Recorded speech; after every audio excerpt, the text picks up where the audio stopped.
Are you ready, Chiefs Kingdom? That's the question, because I hate to tell you, this is a must-win week. Yeah. A must-win week for the Kansas City Chiefs in week 6. I don't know what in the world's going on. We're going to talk it through. We're going to tell you how it's going to happen, what we think is going to happen. This is Dan Harms. You can find him on this channel. You can find him at Bleacher Report. You can find him on the interwebs at In Harm's Way 19. I'm Ryan Tracy, founder of Rogue Analytics and Performance Consulting. You know us, and you can find me on Locked On as well. Dan, I appreciate you. It's been a tough week for me, both, day to day, day job wise, and certainly my football team is not bringing me any joy. Folks, I'm going to give you a little peek. The members rant film thing that I absolutely blew up. I almost considered not posting it. I'm going to put it up tonight. You got to be a member. And you got to be not the entry level draft pick level. You got to go up. Maybe I'll look at straightening out some of those tiers. But if you want to see it, members will get it tonight. So go sign up at the rookie level or above and you'll get it. FLDB's in here. Nice to see you. Dan, I know how you feel about this team, and I know how I feel about this team. And I think we're pretty close there, but talk me off a ledge. A few days removed, what's the thing that you want to focus on to try to get this next win that we can forget about the last loss? I think it comes back to just being in that moment, right? You're playing football. That's what you get to do with your life, your career. You are talented enough to and blessed enough to be able to do that. And you have to treat it like every single game, sometimes every single play is one of those moments, right? Where it can define a season, especially when you're riding at 2-2 and now you're 2-3. And 2-4 is not where you want to sit. I will say it was disappointing to not hear any head coach come out and try to really hold players accountable. I know Andy Reid kind of, addressed the whole Chris Jones, blamed it, talked to him. Sorry, that's not really enough. There needs to be actual accountability being taken by the coaches, by the players, and everyone underneath. It's the only way that you can get that going. So this game being kind of similar to the Ravens game in the sense that this is as close to a must-win as the Chiefs have had this early in the season. They have to treat it that way, and it's at home, which should help. But if there's no energy, if there's no physicality from the defense, from the front five on the offensive line, which if you guys watch the film review on Wednesday, you'll see that there's some good things happening along the offensive line. Then they're going to get their teeth kicked in. So this is as much of a you got to get your ass in gear as there has been in a long time for the Chiefs this early in the season. I absolutely agree, and it's got to come all over the place. Dub, nice to see you. FLDB, of course. 65 TPT, nice to see you. Nice. Mando, Scotty, I like it. And everybody's in here, and everybody's feeling the same way. So, Scotty, I like this one. I'm going to steal it from you, I think. Might just put that on a shirt for all get out. Angler, you hit me with one. We are going to take a couple of your questions. Again, this film will not. I haven't done a piece like this in quite a long time. I almost didn't put it up, you guys. So go, please. If you're a member already, go check it out. I'll put it up tonight. If you're not a member, sign up for a month. See what you think, because this is the kind of thing that happens in a minute. He was in it because of the way that he is playing, unfortunately. And we'll get to the question, Angler. So to your point, accountability has to come from the top down, and it has to be everywhere, and it has to be on both sides of the ball. The thing that I think is job number one here, if the defense had played as well as the offense last week, you probably still get the win. The interception was a hell of a play. That's also in the breakdown. But that could have been not game-ending if the defense had held up. Weeks before that, the defense is crushing it. The offense is nowhere to be found. Like, this team just can't put it all together at one time. So that's job number one for me, for the coaching staff to hold people accountable and put it all together this week. This should be a grab everything you got and go to war kind of game. The Lions are not screwing around. They got you last time. ProfitX, America's #1 sports prediction market, is a peer-to-peer sports prediction market where users play against each other instead of a sports book versus the house. You will almost always get the best price on any spread, money line, total, or player prop since you're playing against other people rather than the book. ProfitX offers dual currency system, either Profit Points or Profit Cash, and operates across 40 states. Use the promo code RGR and claim up to $200 in profit cash on all plays for the first 30 days playing on the site. ProfitX gives you the best lines in the space, and you can even set your own odds on specific wagers on your players, all at ProfitX. Go there and use the code RGR. Terms and conditions apply. The last time you overlooked them, they took it from you. There's no excuse for this. They have to rally here or this season's over. It is. And if you look at the injury report, they should put up tons of points on this team. They should put up tons of points. I don't care. I expect Kirby Joseph as well as Brian Branch to suit up. I really do. I practiced all week. However, I expect them both to suit up. And you shouldn't expect them to be lesser versions of themselves that football game because this is a big game for them, regardless of the Chiefs being 2-3. It's the Chiefs. The everything around your name is still there, and everyone's going to come for you. They're not going to take it light on you because you're a 2-3 football team, and you're kind of finding yourself right now. You have to take that underdog mentality like you haven't seen it. You have to actually live some of the things that you've told yourself over the past couple of years where no one believes in you, which hasn't been the case.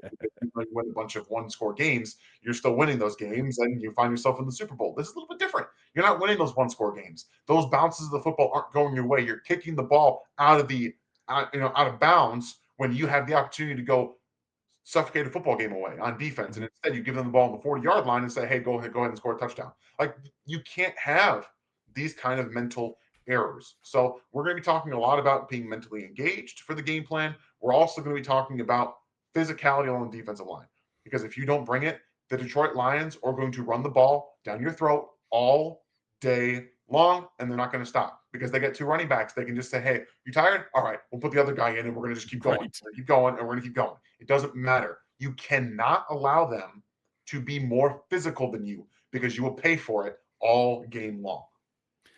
I hope the reality helps. I hope our dose of reality is what they need, because for the first time in a long time, it's actually true. Nobody believes in you, Chiefs. Nobody. It's over. You have to earn that faith back. And right now, nobody has it. Even the diehards, and I'm sure there'll be a bunch of you in here that are going to disagree with me, and some of you are still going to believe. Right now, it is shaky ground. Now, Minotaur's kicked off a bunch of people, given 5 memberships away just out of the goodness of his heart.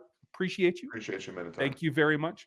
That is going to be an entry level. You can bump up here to get in the content. I appreciate if you guys want to do that.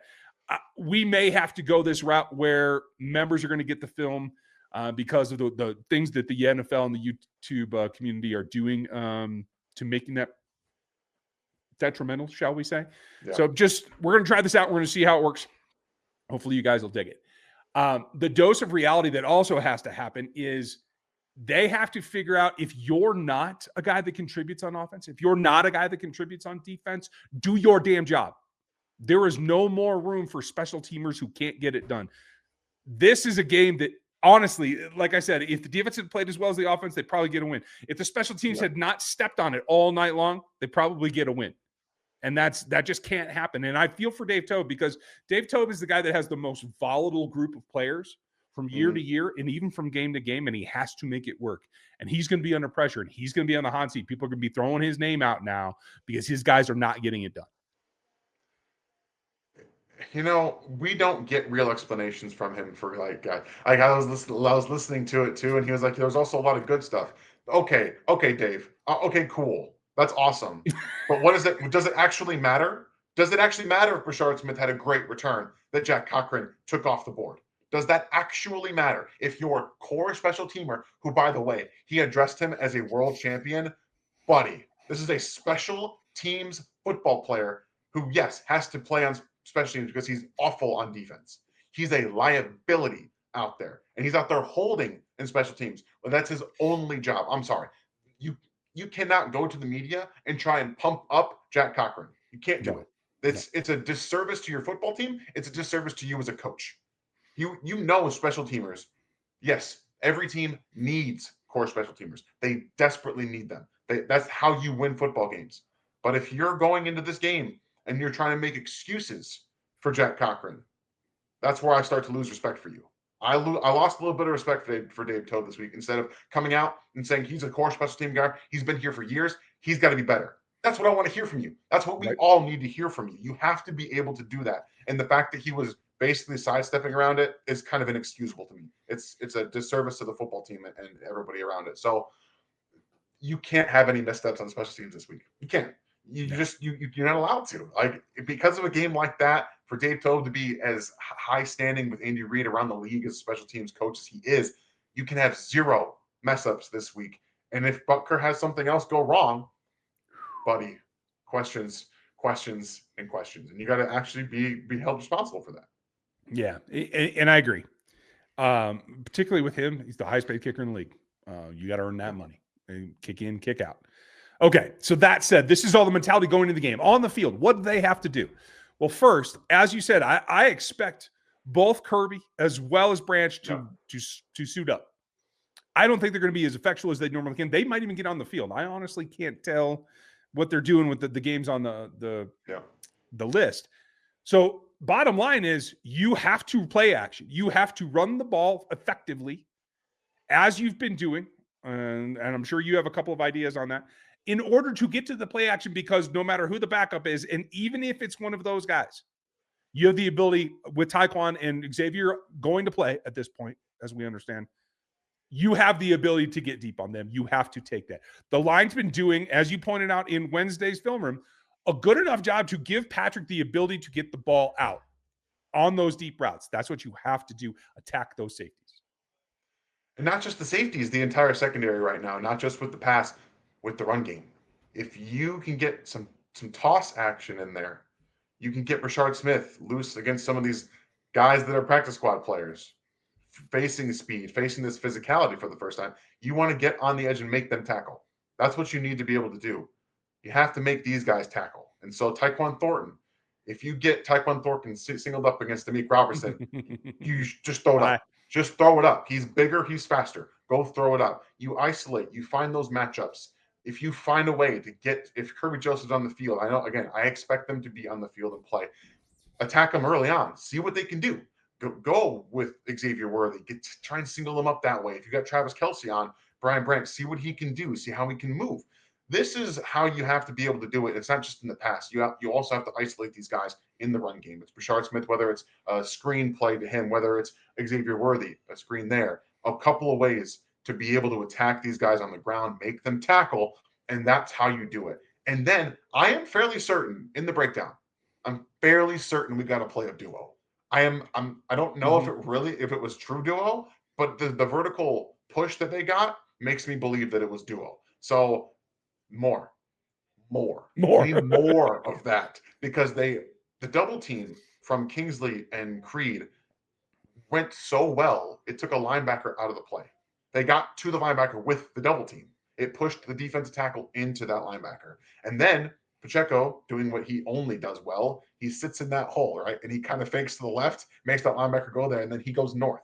That's all he can do. So if you can get after the middle of this defense with the run game, use a little bit more duo, let this offensive line continue to develop the physicality, because I think that's what's really helping, is that getting back to the run game has helped them get everything figured out and get together. So I know that we're beating a dead horse with this, guys, but I do think that there was a rep of duo in that football game against the Jags. I really think this offensive line would be so much better if we saw more of that, and that you can run play action off of it. Like, there's a lot of things you can do. Do not feel bad. That horse I am sure that horse deserved it, and we're going to beat him until the cows come home or he gets back up. That is okay. I will tell you this too. One of my gotcha matchups is Tyleik Williams out there on Kingsley Suamataia because of their pad level. This is a defense that, yes, you have to get physical, you have to move him, but you got to play to his level. And I'm not talking about performance. I'm talking about pad level. Kingsley has a tendency to ride a little high. Tyleik Williams does not. He'll jump a gap. He'll come up into your chest plate. He will get underneath you, and that's going to be a problem in that run game. So keep an eye out on that matchup. I want to Tyleik Williams in Kansas City, to tell you the truth. Yeah. So once again, I'm kind of pissed off, but that is a matchup to watch. Absolutely. And I think that the Lions have had a pretty good run defense over the past couple of seasons. Like they play really physically.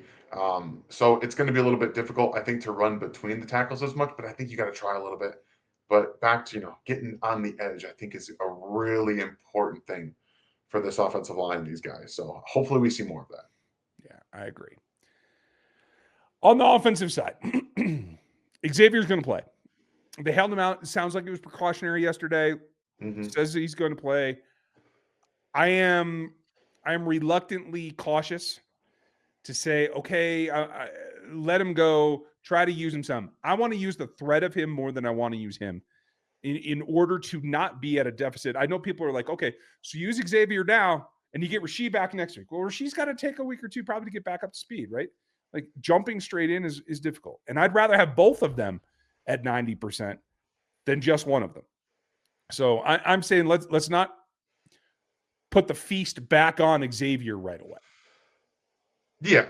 I think I think one of the most important things that we've seen is that Tyquan Thornton can handle the top off duties. He can do that and not only do it, but get open and catch the football. That in and of itself takes a little bit off of Xavier Worthy's plate, but they have to start utilizing him in the middle and the intermediate parts of the field. He's a gimmick guy too. You don't want to overdo it, in my opinion. I think they need to let him thrive as a receiver, Yep. and doing that is allowing him to run routes. It's allowing him to not only handle end arounds and things like that. So I think as he gets healthier, we're going to see more of that. So I'm with you on there. I'm actually going to go over to the defensive side of the football because something that Spags was talking about today, or when I was watching his press conference about how the Lions do such a good job of running their plays, giving you the same window dressing, and then it's a run first or it's a play action pass next, and it all looks the same. Maintaining not only your rush lanes, but your eyes. You find that football. It has to be the most important part of this football game on the defensive side is not allowing them to run play action to where Jameson Williams is streaking down the field. Like he's just wide open because everyone is worried about the run, because you've got David Montgomery in there, because you have an extra offensive line. They have an offensive lineman, and they're trying to do that. I know they might be out Taylor Decker in this football game. We'll find out when the game hits because I still think they're playing a little bit of gamesmanship with the injuries. But Mhm. overall, regardless, I think that the eyes of the secondary, and I think this game specifically, Trent McDuffie has to travel with Amon-Ra St. Brown. I think he has to. I That's don't fair. think you can allow, after what we just witnessed, once again from Chamari Connor, he can't play that much anymore. He just can't. And if Spags continues to put them out there, guess what? We're going to have a whole different conversation about what this defensive staff is doing by allowing him to play more. The fact that Trent McDuffie is so good in the slot, can still be a run supporter, and can play on the outside. It's awesome. Noel Williams allows you to be the best version of yourself. He does. Period. There is absolutely no reason to have him only have 3 or 4 snaps when Shamar Connor's out there in game sealing situations. It's absolutely baffling at this point. It is. And I don't know if we're going to get that explanation. We're going to have to find out because there isn't a lot to go down there. John, glad you made it. Thanks for actually staggering the releases of both shows. Locked On in this one, Kingdom. Thanks you. I thank you as well. We do that as much as we can. Sometimes we can't avoid it because of the release schedule for Locked On. Some things are a little bit more constrained, but we're trying to get everything sorted out. So thank you for noticing it and mentioning it. I very much appreciate it. We're going to take a couple of your questions. We're going to get to our predictions as well. And we'll try to get you through it. I have a couple of things here. Playoffs included, Chef Master, we will take your question as appreciate you were first in today. Playoffs included, how many more 100-plus yard games does Kelsey have in him? Over under 1.5. 100-yard games, including the playoffs. Are we assuming this is it? One season and out? I'm going to say over, and I'll take the over by a good bit. I'll say he has at least 3. Really? Man, I don't see it actually. I think he's got one in him. And that's not because it's not because physically he can't do it. I just think now that we are about to see Rashee Rice come back into the fold, it's just not going to happen for him. We're talking maybe 70, 80 yards max if you can continue to find ways to get Rashee Rice the football. You might be able to get Travis Kelce open a lot more. I just think that we might see one the rest of his career in Kansas City, which is Yeah. hard to think about. But I do think that once Rashee Rice comes in, this is the Travis, it's over. You are no longer that guy. It's Rashee Rice, in my opinion. We'll find out, and maybe the emergence of Rashee Rice in that role will allow Travis to have more plays where he's just open, and maybe that contributes. But we'll see. I'll take the under, but I wouldn't be shocked if it happened. Yeah, I'm with you. Phil Baggins, thank you. Rashard Smith needs to be on the field as much as possible. I agree that they're trying to protect him, but I think they're starting to realize we got to get more juice. I think that it's been positive on the fire that Pacheco showed. I think Yeah. Kareem runs hard. I'm more worried about Kareem falling off the cliff again, hitting the wall Yeah. physically than I am about him running hard. So I agree. Take some of that pressure off. It's a 3-man committee. Use all three. I would like to see him out there more as well. But I want to see some tosses. I want to see some Yes. pitches. Got to get him to the edge. You have to. I think you need to run more pony too. Like, just have to more pony personnel with Pacheco back there, and then you can motion him around. Honestly, you also have to run him in between the tackles. You have to let Brashard Smith run some, because if he's out there all the time and he's only getting the football to the outside, it's going to be free, just easy reads for the secondary, for the linebacker. So you do have to give him some inside, but I think in this game, get him on the edge and allow him to go after these secondary members. Yeah, dude, use that fifth gear. Phil, why aren't they playing Elijah Mitchell? This is kind of related to that because you got to get the rookie snaps. And Elijah hasn't been terribly explosive. He wasn't in camp. I talked to 3 people at camp that thought he might not necessarily make the roster. So he's right on the edge there. They don't really save much cutting him, so I think that's why he's their emergency back at this point. And I think that's what it comes down to, Phil. But I appreciate the question. Do you disagree now? No, I think you're right. I was one of the people that didn't have him making the roster, honestly. Yeah. Okay. Andrew, thank you. Welcome to the memberships. I think you'll dig it. It's going to be a ride, so prepare. And this week especially, watch your ears if you got little ones around her. God, don't watch me at work. I'm just going to tell you. It's Friday night, so I think we're safe, but don't put it on at work. You never know. Angler, nice to see you. How do you guys feel Amenihu is playing? And I pulled up a still from something I want to show you. And this really, I think, says it all. If you don't know where Charles Amenihu is in this picture, I'm going to tell you because he's right here. And I appreciate the increased effort. You see a double team in here on Jerry Tillery. You see a double team in here on Charles Amenihu, and this is where Charles ends up. And unfortunately, I saw that too many times the other night, and I saw it too many times the week before. And so while I do appreciate the effort, and I feel like he's starting to put out more, I think there's way too much of this on the film for me. Yeah, he's getting beat, guys. He's just getting beat all the time, and I think you can't have him out there as much as you want to. But at this point, they don't have the bodies to not play him. I think you're probably right. It's just a numbers game at this point. Okay, let's see here. Let's go to Dog Petter. Appreciate that. I have 5 dogs in my house right now. It's driving me a little bit nuts, but I know how you 5 feel. dogs. Jeez. Yeah, we're dog sitting too. So appreciate you guys and thanks for the support. Trade for Mozzie Smith and Justice Hill. I don't know if you can pull that off. I don't know. Are they both on rookie? No, Hill isn't on a rookie contract. But I don't know. There's enough gap. I believe last time I checked, and I'll double check it now, but I believe it's 3.2 they have on the cap. That ain't enough to get either. It's not enough, yeah. And plus, I mean, Mozzie Smith is not helping your run defense. Like, let's be honest with that. He's not doing anything. And if anything, you just want to have Omar Norman Lott out there more. Like, right. That's what I think you're looking for. So, like, he went up 3.4. Oh, 3.4. Nice. You like to see that. Just a little bit more in the bank. I will take it. Hanneman, nice to see you. Looks like the Lions may be out of left tackles. Yeah, they might. And honestly, Decker's been hurt. If he plays, he's not going to be 100%. I do think you can take advantage of him. I'm not sure many who can, but somebody can. And if they have to play Manu, then this should be a feast. I expect, rather than A-gap pressure, that if they're sending linebackers, it's Leo stacked behind the defensive end coming in that B-gap. That's what we do all day long.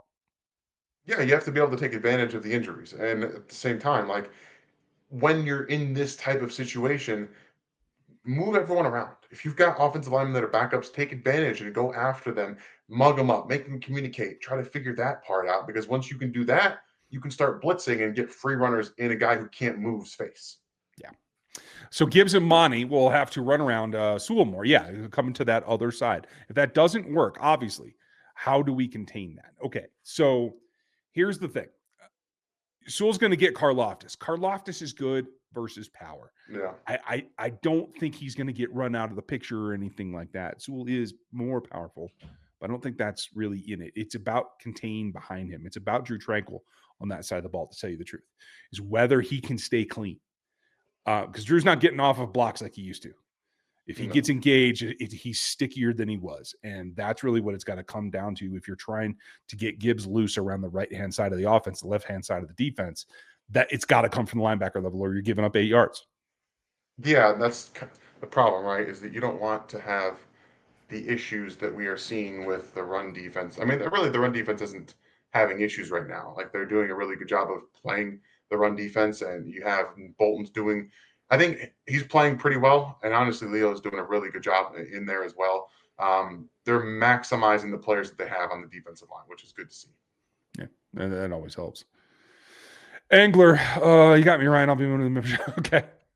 All right, give it a shot. See what you think. I'm interested in feedback, my friend. Please let me know. Mr. Mallard, why is our D-line getting so many holding penalties? It's because they're letting guys disengage and they got to grab them because they're not beating them into the ground. Once there's engagement, it's the defensive tackles that usually need to stand off and try to shed, right? Well, the offensive players are getting them on their heels too much. They're not enforcing the physicality, and that's part of what we've been talking about. Yeah, guys, it's not an easy thing, right? Just trying to the guys that are out there, Jerry Tillery and even Gelati, like they're inexperienced in this defense and they're not the best guys in that situation. So they're probably trying to hold on too much, and that creates problems. It's hard to avoid. You got to exert your will through the whistle. That's the thing that I'm seeing the most.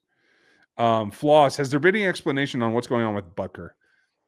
I didn't see any. It feels like Tove's just like defending him. Yeah, there's not been an explanation at all. He's basically just saying he's just making mistakes. Yeah. Oh, I hit it twice. Sorry. What's up, dog? Greetings from the UK. Rashid Rice will be a welcome addition to this office. You are not kidding. But will he have enough impact or big enough impact for this team to drag themselves to the playoffs if they fall to 2-4? What do you think? If they fall to 2-4, I don't think it's the offense right now. I think the offense is actually going to be able to put up points. They're going to be able to figure that out. So, I mean, if they have to score 30 plus a game, Rashid will help with that for sure.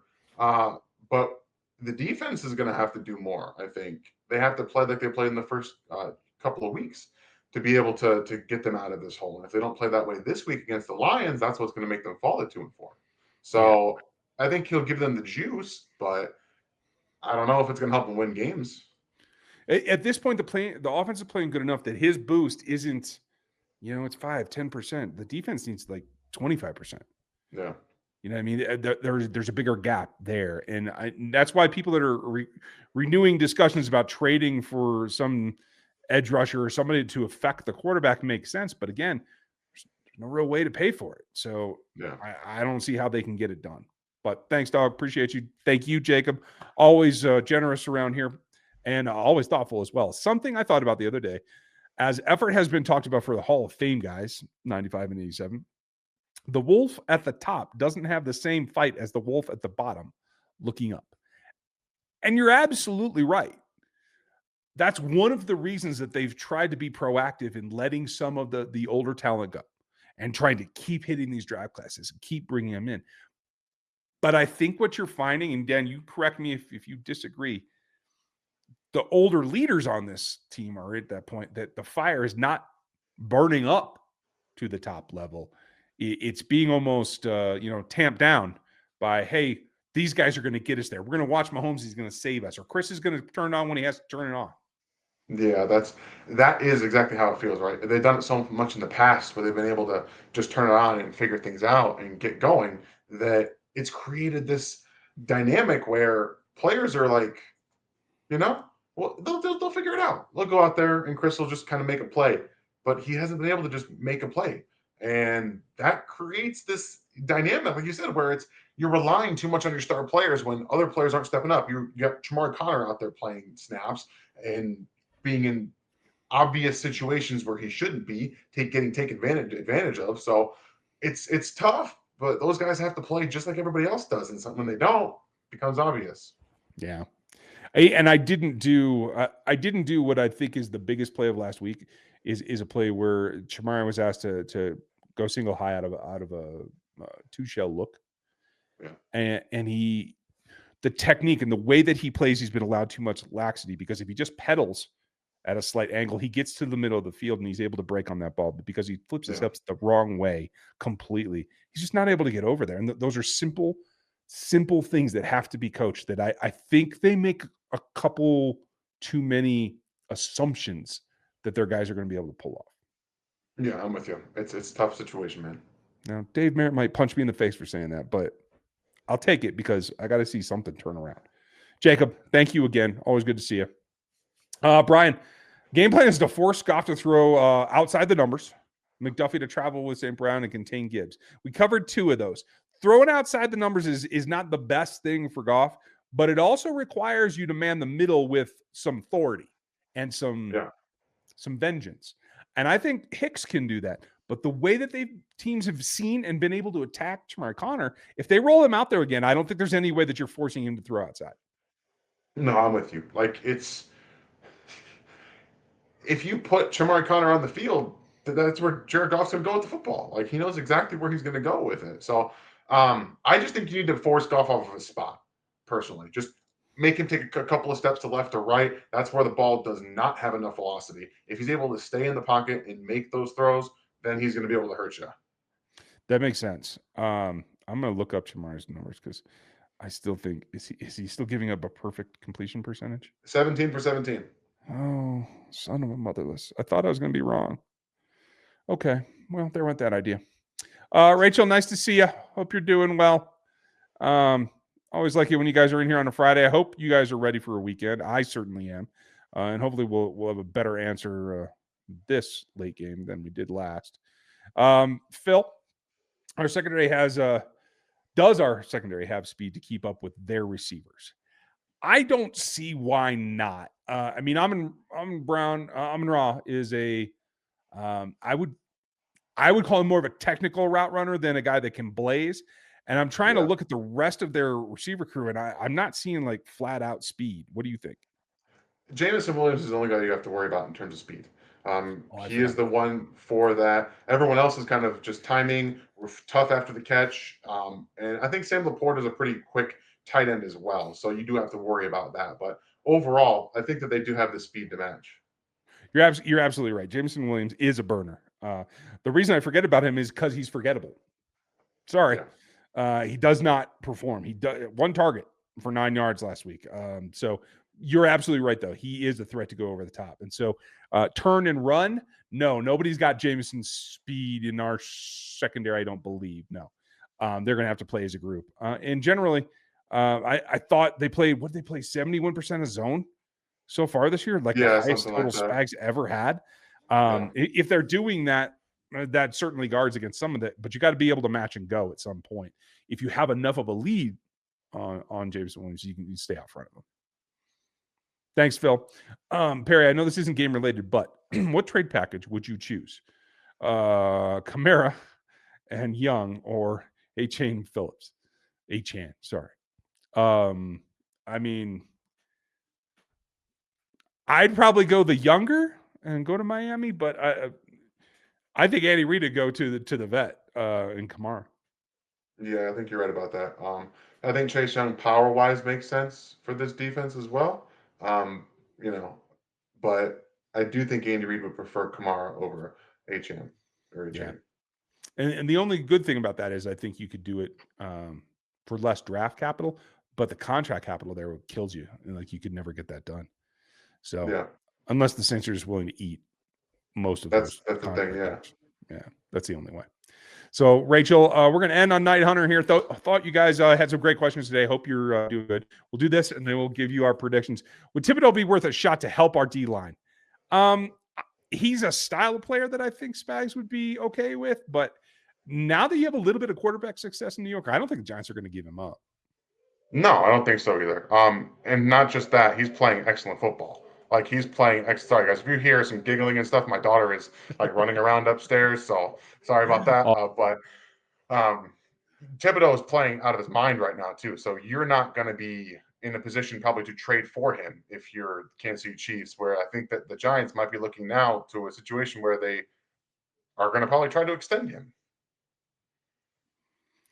yeah. I find that difficult to swallow, but I'm glad I don't have to make that decision. How does that go? Yeah. All right. I think it's your turn to go first. What do you got? Yeah, so this is a must win. This is as close to as must win as it gets. I think that this is maybe last week was a wake up call because the Jags didn't outplay you and you came into the game, I think, with a good game plan, just didn't execute very well once again. I think they're going to be ready for this football game. It's at home. I think that's going to give them the juice that they need. I think Chris Jones comes to play. I think everyone has a better mentality. And I think they're going to win this game 32-27. Oh, okay. That's a pretty good margin. I agree with you in principle on all those things as well. I do think Chris has, I thought he dealt with the media well for being in the spotlight, for not playing well. I think he will turn that around. I think his effort then lifts the rest of the defensive line unit. I do agree with that. And I think for Patrick, I as well as he's been playing, this last interception was totally on him just because of not varying enough to understand where the threat was coming to. They did great film work. And I said that in the piece that you guys will see tonight for you members. Got to be a little bit more aware. Got to be a little bit like prepared for the unknown. You got to be confident in your film preparation as well to expect, but you got to be ready for the unexpected as well. And I think sometimes, especially early in seasons, they get a little bit into that. So for me, I think both those things are going to help. I think the run game is going to get improved. They got to get some explosives from the run game, and that means Smith, and I think that they can. I think with Xavier lining up, I think that helps Tyquan Thornton, who put up another good game in a different way this week. And so I picked him up in fantasy. I'm going to continue to use him. I think they're going to have to use him in this. I think they have to come from behind. They end up getting it done 28-27 against those Lions. Let us know what you think. Put your predictions down in the chat because I want to know, especially if you're watching this on rewatch. Let us know what you think. If you end up jumping in the memberships, rookie and above, you get my rant, and it's got film in it, so you get 2 for 1 basically. And I hope that is something you guys will enjoy. Dan, enjoy time with the little one, whether she's running around or not, and have a good weekend until Sunday night. Absolutely, you guys. Hopefully you have a great weekend as well. I will be watching the Tigers tonight. Obviously, that's why we have the get up here. Hopefully they can go to the ALCS. But please enjoy it. We want to hear you guys' your predictions in the comments as well. And have a great weekend, guys. Yeah, I'm on to the abs. Have a great one, and we'll talk to you next time.